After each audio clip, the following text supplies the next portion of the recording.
I started the trek in 2015. Carlton Ward Jr. came to do a lecture series here, and Andrew was like, let's do something to help out with that and raise awareness for Wildlife Corridor and do our own trek. And I said, yeah, I'd love to do that. So Tracy and I, who used to work here, we kind of sat down and we were looking for somewhere where Carlton Ward Jr. hadn't been.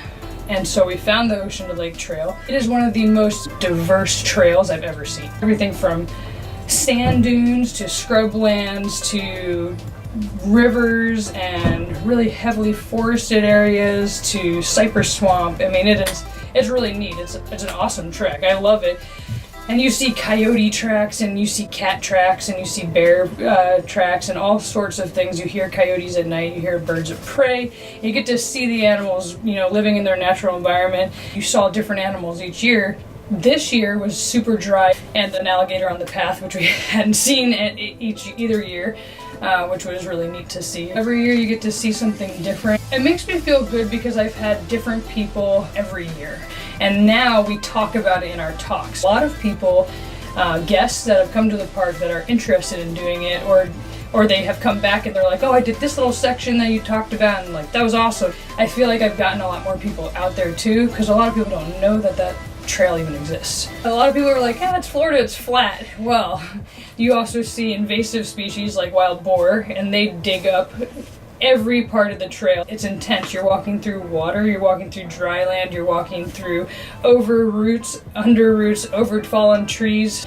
You even see controlled burns. Happened maybe a couple months ago. There were newer burns in areas that we had to cross through, and that was really interesting too, to see how much growth had come back after those burns. It's not an easy course for a little bit more experienced people, but you can opt to do a day of it or 2 days of it, or do the whole thing. Wouldn't hurt to walk around with a backpack, 25-pound backpack, and for like a few miles, yeah.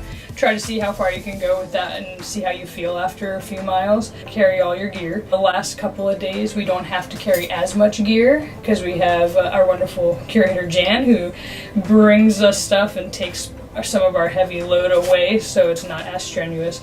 So it starts off pretty tough, and then the load gets lighter, so it makes it a lot easier for a finish. I like bringing new people out every year, have a better appreciation for when that bill is on the legislation to get an overpass or an underpass built. They're more likely to want to do it because they're like, wow, these animals have to go through this, or have to go across this. That's crazy.